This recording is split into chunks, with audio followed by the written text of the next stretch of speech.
Peace and welcome to Be Aware. Be aware of your thoughts. Welcome to 2023, where I'm feeling so different for the growth since the beginning of this podcast station. Today, let's talk about freedom. Freedom. Let's free one another. Free the people that's around you. Let them express themselves, and you express yourself. It's all expressions of God. Listen to the podcast. We must allow each other to be free. If not, the progress and development of the individual are stunted or limited in many areas of their lives. The intellectual understanding, awareness, academic progress, and emotional development all become stifled. In fact, even trauma is experienced when one is forced to live against one's will. Could you imagine what would have happened if Sarah didn't allow Abraham to move from his homeland to a new land? Genesis 12:1 says, "The Lord has said to Abram, go from your country, your people, and your father's household to the land I will show you. All families of the earth shall be blessed through you if you make this move." Genesis 22:18 says, "In your seed all the nations of the earth shall be blessed, because you have obeyed my voice." And when you look at the lost tribes of Israel today, this world is indeed blessed as promised as they return. Because of the powerful influence that a woman has on her mate, Sarah could have easily beguiled him into staying, simply because the message to move had not been given to her. So she was unaware of this command, and she wished to stay around her family and loved ones, if she had wished that. We are incapable of knowing what messages another person receives from God. What appeared as his desire to move was revealed secretly to him by God. The messages we secretly receive are God's way of expressing himself through us and having his will expressed. Therefore, we cannot get in the way of anyone's path. If Sarah had insisted, they might have stayed. But then that powerful promise for God to make Abraham a great nation, if he left Palestine, would not have been fulfilled. Abraham and his descendants would bless all the world's nations if he had made that move. Abraham moved. All families of the earth are blessed. Genesis 22:18 says, "In your seed all the nations of the earth shall be blessed, because you have obeyed my voice." And when you look at the lost tribes of Israel today, this world is indeed blessed as promised, if only to know the name of God and to call on him. Let's look at Will Smith and Jada Smith's situation at the Academy Awards 2022. The slap heard around the world, as it has begun to be known. Did Jada influence Will simply with a look? It wouldn't be the first time a person, male or female, simply used a look to persuade another person to act as they wished them to act and not as the person would otherwise act. Did her look impact his otherwise freedom of the night as he embraced the comical nature of the show that evening, evidenced by the comedians hosting the show? It was a comedic night from the beginning to the end. Certain parents do it all the time. They can simply give a look to a child and influence a child to behave other than the child, him or herself, wishes. That child, and I understand the reasons why some behaviors must be controlled, has limited freedom. Look,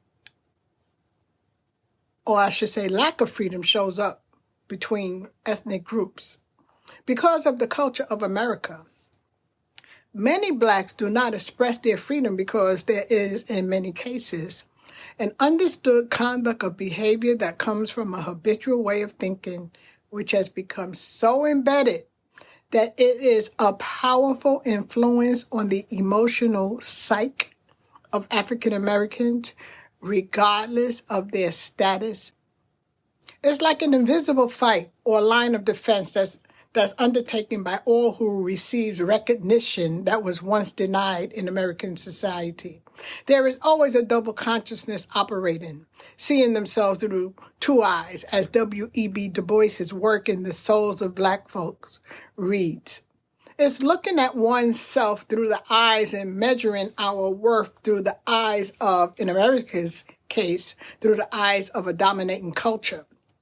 How can one live free with this ever-present thought, coupled with the thoughts of being born in sin, therefore being an everlasting sinner, believing and shouting that I can't breathe, and wholeheartedly singing on a national level that we are not worthy?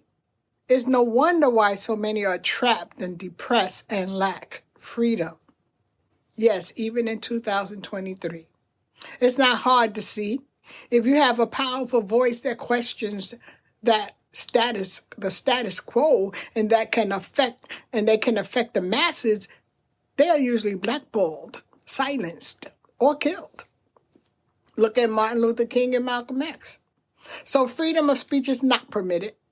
Look at the many who conform and assimilate so well that they look and act like clones of the same culture, which dismisses them. All this happens on all levels, from the common citizen to officials, to entertainers, to officials in the White House, and to those sworn to protect. An example would be the 5 black officers that recently beat Tyre Nichols, 29, to death on January 27th, 2023. Yes, entanglements exist everywhere. To keep the peace of the more powerful influencer, people are always succumbing or failing to resist temptation or some other negative pressure. Wives succumb to their husbands, husbands succumb to their wives, and children succumb to their parents. Workers succumb to their bosses. Citizens succumb to higher agencies in society. Nations succumb to nations. Freedom is lost on all levels. All of this leads to entrapment and feelings of unhappiness, because each person is giving up their divine will to be yoked to another's will. They are sacrificing their happiness, joy, and enthusiasm as they suppress their will. How many people are enthusiastic about life that you know? How about yourself? A study of the etymology or the study of the origin of a word is in order here. The ancient definition of enthusiasm comes from the Greek word entheos, meaning the God within. So to be enthusiastic is to literally be filled with the light, presence, perspective, and energy of God within.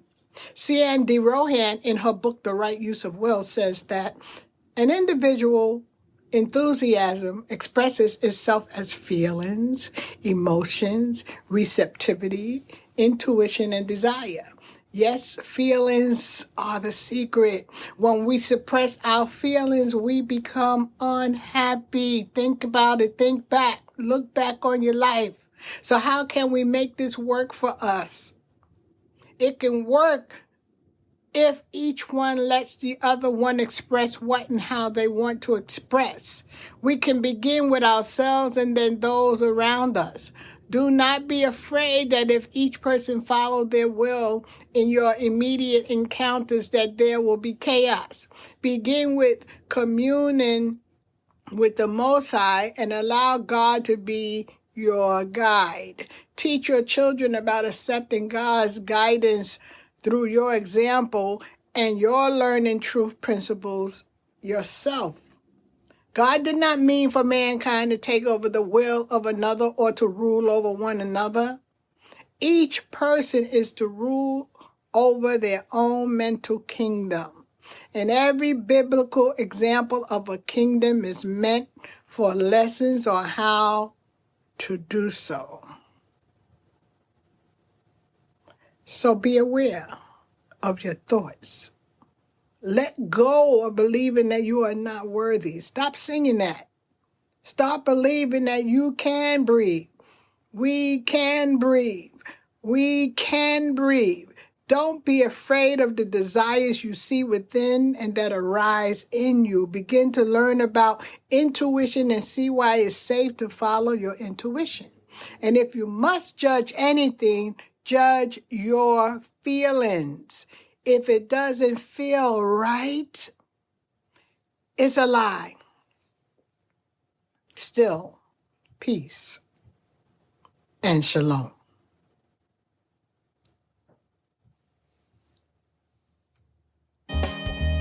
Shalom.